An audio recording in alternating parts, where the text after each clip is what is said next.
Fourth question करते हैं, A B C D is a rectangle in which diagonal A C bisect angle A as well as angle C so that A B C D is a square. Second part में हमें क्या prove करना है, diagonal B C bisect angle B as well as angle D. Question में figure नहीं दी हुई है तो हम फिगर ड्रॉ कर लेते हैं, देन क्वेश्चन को समझना थोड़ा सा आसान हो जाएगा। इसका नाम भी रख लेते हैं, रेक्टेंगल का नाम क्या है, ए बी सी डी।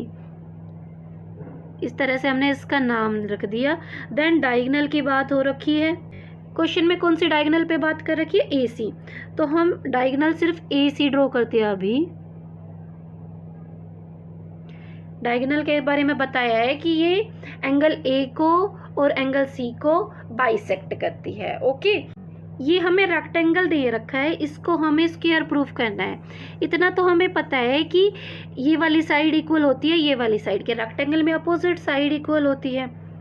तो अगर हम कोई से भी एक ट्रायंगल में काम करके, like A B C triangle में अगर हम काम कर जाएं और हम दिखा दें कि ए बी इक्वल है बी सी के, अगर ए बी हमने बी सी के इक्वल दिखा दी तो और सारी साइडें भी जो है क्वाड्रिलेटरल की वो सभी इक्वल प्रूफ हो जाएगी। इस तरह से हम ये प्रूफ कर देंगे कि ये एक स्क्वायर है। सबसे पहले हम लोग गिवन लिख लेते हैं, गिवन में हमारे पास क्या क्या है,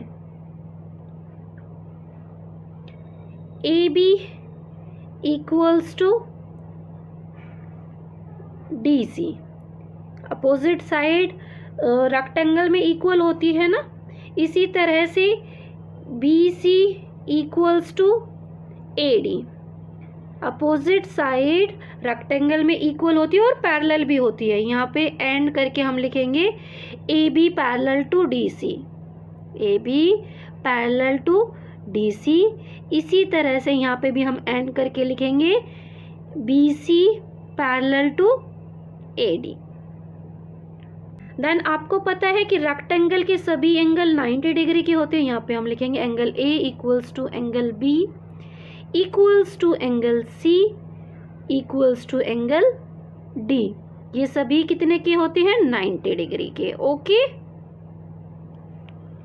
मैंने बोला था कि हम एक ट्रायंगल में काम करेंगे। अभी हम इसका सॉल्यूशन करते हैं। सबसे पहले हम लिखेंगे इन ट्रायंगल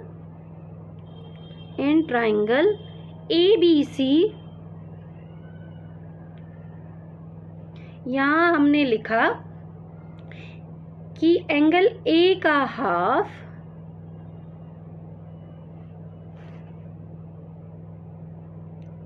इक्वल होगा एंगल सी के हाफ से, क्योंकि एंगल ए इक्वल है एंगल सी के, ये हमने ऑलरेडी ऊपर लिखा है, तो इनका हाफ भी इक्वल होगा। पहले हमने बताया कि एंगल ए इक्वल है एंगल सी के, दोनों ही 90 डिग्री के होते हैं। अब हमने किया एंगल ए का हाफ, क्योंकि ए सी बाइसेक्ट करती है एंगल ए को और एंगल सी को भी। इधर हमने एंगल सी का भी हाफ किया, दोनों के हाफ भी इक्वल होंगे। इसका नाम क्या है, एंगल बी ए सी, और इधर से इसका नाम है एंगल बी सी ए। ये दोनों एंगल हमने इक्वल दिखा दिए। यहाँ पे हम लिखेंगे कि angle B A C equals to angle B C A. अब ट्रायंगल के दो एंगल इक्वल हो गए, इट मीन्स ये आइसोसेलेस ट्रायंगल फॉर्म कर रहा है। तो यहाँ से हम क्या कंक्लूड कर सकते हैं कि A B equals to B C. यहाँ पे लगाएंगे देयरफॉर का साइन, ब्रैकेट में रीजन लिखेंगे, sides opposite to equal angles of a triangle are equal. Okay, इस इक्वेशन का नाम रख देते हैं हम इक्वेशन 1। अभी हम क्वाड्रिलेटरल में काम करें, हम लिखें in A B C D quadrilateral में आप क्या देख रहे हो कि ए बी साइड इक्वल है डी सी के। यहाँ लिखेंगे गिवन, और बी सी साइड इक्वल है ए डी के, ये भी हमें गिवन है।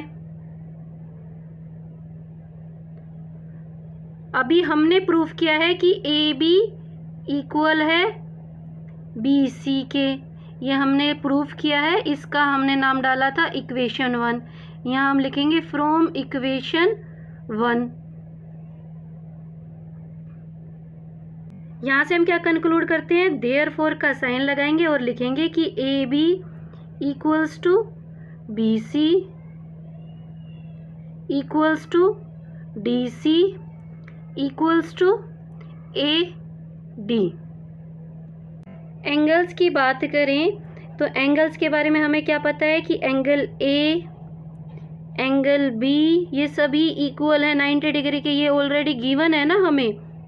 एंगल सी और एंगल डी सभी आपस में इक्वल हैं, सभी 90 डिग्री के हैं, क्योंकि रेक्टेंगल के भी एंगल 90 डिग्री के होते हैं। सभी साइड इक्वल है और सभी एंगल 90 डिग्री पे है।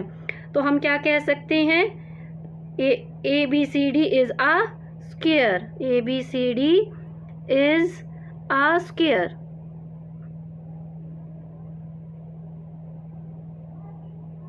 Hence proved। फर्स्ट पार्ट हमारा प्रूव हो गया। अभी हमें प्रूफ करना है जो डायगोनल बी डी है वो बाइसेक्ट करती है एंगल बी को और डी को भी। हम डायगोनल ड्रॉ कर लेते हैं, बी से डी मैंने एक डायगोनल ड्रॉ कर दी। और देखो ये पैरेललोग्राम भी होता है, स्क्वायर एक पैरेललोग्राम हो जाता है। हम बी डी को ले रहे हैं ट्रांसवर्सल लाइन। यहाँ पे हमने लिखा B D is a transversal line. Transversal line के साथ जो पैरेलल लाइन लग रही है, पैरेलल लाइन कौन सी है, ए बी और डी सी। तो ये वाला एंगल इक्वल हुआ इस वाले एंगल के।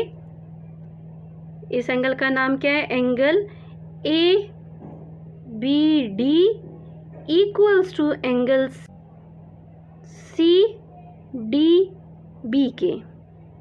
ब्रैकेट में रीजन देंगे, alternate interior angles because A B parallel to D C. Okay, bracket close कर दिया हमने। अभी हम पैरेलल लाइन का दूसरा पेयर यूज करेंगे, क्योंकि देखो ए डी पैरेलल है बी सी के, तो ट्रांसवर्सल लाइन और पैरेलल लाइन के बीच वाले एंगल, ये वाले एंगल आपस में इक्वल होंगे अल्टरनेट इंटीरियर एंगल की हेल्प से। अभी हम लिखेंगे कि angle A D B equals to angle C B D के। ब्रैकेट में रीजन देंगे, alternate interior angles because A D parallel to B C. इस इक्वेशन का नाम रखेंगे इक्वेशन 2, तो इस इक्वेशन का नाम रखेंगे इक्वेशन 3। देखो जो ये बी डी डायगोनल है इस क्वाड्रिलेटरल को दो ट्राइंगल में तोड़ती है। एक ट्राइंगल है बी सी डी, तो दूसरा है ए बी डी। कोई से भी एक ट्राइंगल पे काम कर लीजिए, दोनों ही ट्राइंगल में सेम काम होगा। मैं काम कर रही हूँ in triangle B C D. B C D triangle में मैं लिखूँगी कि बी सी लाइन इक्वल है डी सी के। क्यों इक्वल है, क्योंकि हम इसको स्क्वायर प्रूफ ऊपर करके आए हैं। यहाँ हम रीज़न लेंगे साइड ऑफ स्क्वायर। अब हमने ट्राइंगल की दो साइडें इक्वल दिखा दी, इट मीन्स ये क्या है, आइसोसेलेस एंगल है। जिन लाइंस को हमने इक्वल दिखाया इनके अपोजिट एंगल इक्वल होंगे। एंगल्स का नाम देखिए फिगर में, एंगल सी बी डी ये इक्वल होगा एंगल सी डी बी के। इसी का हम लोग यूज़ करेंगे। यहाँ पे लिखेंगे angle C B D equals to angle C D B. Reason देंगे, angles opposite to equal side of a triangle are equal. अभी हम ये जो तीनों इक्वेशंस आई हैं एंगल्स को लेके इनका यूज़ करेंगे। यहाँ पे हम लिखेंगे फ्रॉम इक्वेशन 2, 3 एंड 4। इक्वेशन 4 में हमारे पास क्या है, angle C B D equals to angle C D B. इसका सबसे पहले हमने लिखा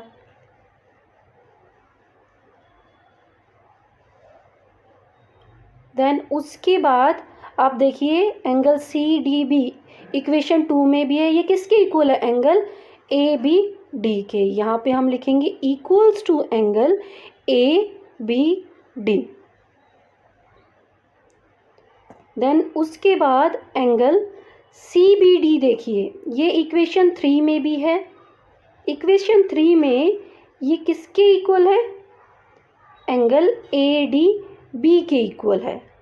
डायगोनल बी डी से टच होके बनने वाले हमने चारों एंगल इक्वल दिखा दिए। It means we can say that B D bisect angle B as well as angle D, hence proved.